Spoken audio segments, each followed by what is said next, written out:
I know I say, oh, guys, it's Wet. The dev just had a stream last night, and we are going to go over 10 key takeaways for Season 2, Episode 2. So it was a long stream, and there's a lot of good stuff coming out of it, and we're going to go over a few of them. Now, before we start with the first key points, let's go over the trailer for Serena.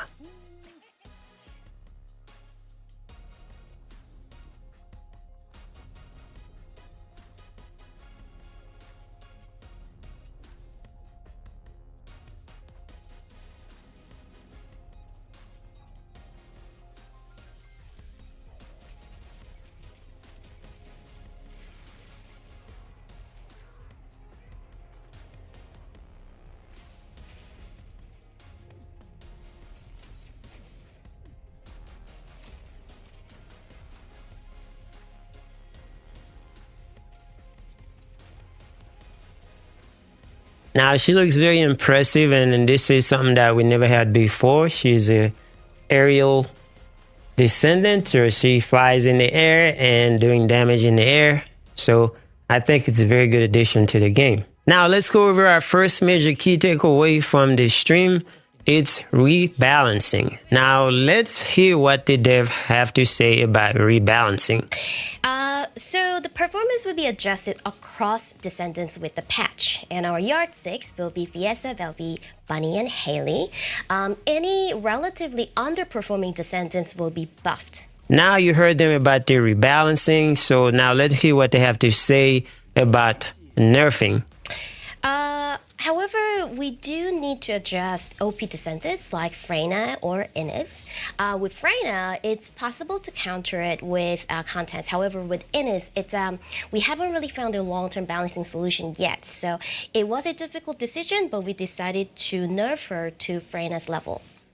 So there you have it about the nerf. So you know they are going to nerf Innis, and I see a lot of people in the comment of the stream, they weren't too happy about that, but it is what it is because we have all the characters. So I think we are going to survive. So a lot of people say that the game's going to lose a lot of players. So we're going to have to see.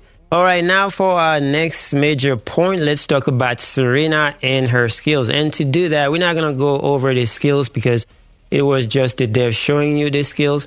And eventually we're going to have to put our hands on the skills. But let's go over some of the gameplay that they showed in the stream.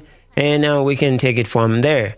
And like we already said before in the trailer, she is a flying descendant, and she can do a lot of the things in the air, but she can also do things on the ground as well. But so it seems like they make her a gun character, so you're gonna have to use some nice weapon, and she comes with some weapons. As far as we can tell, they brought some weapons for the new update that is going to be catering to her playstyle. So that's a good thing, I guess. That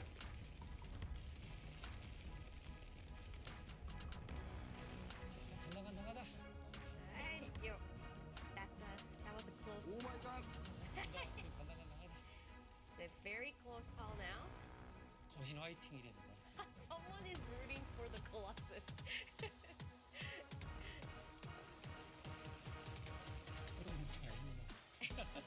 Now let's talk our third major key takeaway, and that is the Arche Tuning. It's a new system, so let's take a look at it real quick. Now, the Arche Tuning is a new system, and they refer to it as some of the things you see on different RPG games. And when I first saw this, I thought about the Paragon system we have in Diablo 4 in any case. So if you look at this system right here, so you're going to have to earn some points. And then once you earn those points, you can use the points to activate the nodes. And they have some major nodes that you have to actually get to. And if we look at the first top left corner, that's going to be for firearm attack. And then on the right side, the top right corner, it's going to be for skill cooldown. And you can also see they have some on the bottom right corner. I said this looks like it's going to be some health. They didn't show everything. They only show the top portion of it. In order for you to earn those 40 points or 40 level, you're going to have to play the 400% infiltration, or you play the new content, the Sigma content. So that's what you're going to do. And it is a very interesting system to actually buff your Descendant for more power. You're also going to be able to use it just like you use the preset system for Descendant, where you can just save the preset, and you got 3 different type of preset that you can use for your Descendants. Now you can use it on both normal Descendant or Ultimate Descendant. And as you can see right here, this is a very neat system. And we just have to wait to put our hands on it so we can see how it actually works out. Now let's move on to our 4th major key takeaway from the stream. And that is the new colossus. The new colossus is going to be called Tormentor. It's going to be just like the Defiler that we have for the last update and the previous one that we had. So you're just going to have to go in there and then beat the crap out of that boss and then get yourself some rewards. Now for our 5th major takeaway, it is the new fellow. So we're going to have a new fellow because everybody's been asking for a different type of dog, and I think they call this one a golden retriever. And it is a good addition to the game. So, but the difference between this fellow and the old fellow recovers health, whereas this new fellow can refill your ammo. So if you don't want to play with the new fellow for refilling your magazine, then you can play with the old fellow so you can get yourself some more health and some more survivability. So in order for you to get the new fellow, you can play the Void Vessel on hard difficulty. As far as they say, that's how you're going to do, just like you did for the old fellow. So bottom line, that's what it's going to be, just a slight difference between the two. And you can use the fellows now from your preset loadout. So that's a very good addition to the game. Now, our 6th major takeaway is going to be new weapons. So they're bringing 4 new weapons in the game. One of them is a hand cannon. It's very, very nasty hand cannon. So I believe you can get this one from the Battle Pass. And the other 3 weapons, they say you can get them from the new content, Sigma.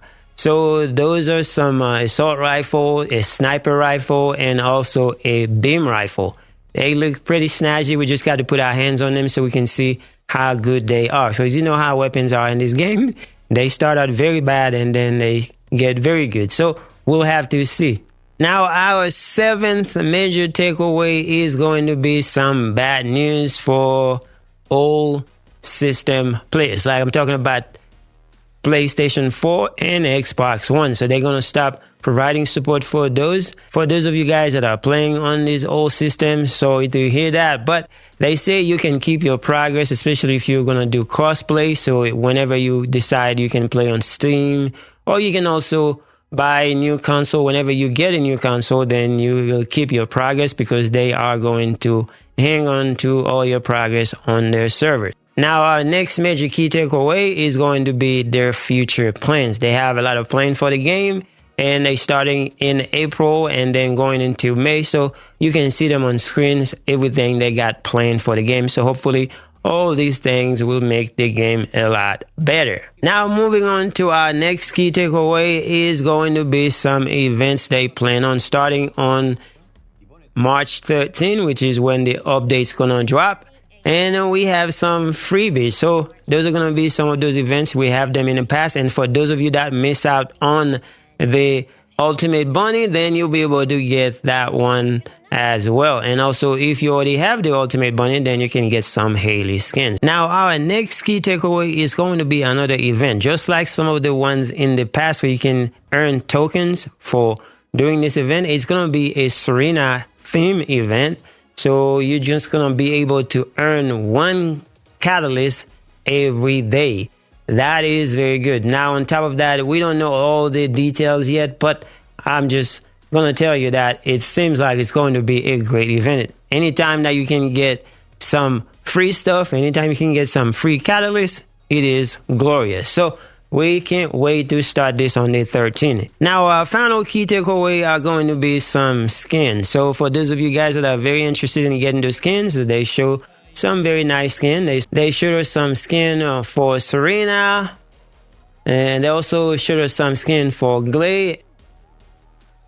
And they also show us some universal skin for the female descendant that's going to happen in May. So it looks pretty good, and I'm sure a lot of you guys are very happy about that. Anyway, that's all we have for today. Hopefully you found this helpful. Thank you guys for watching. I will see you guys in the next one.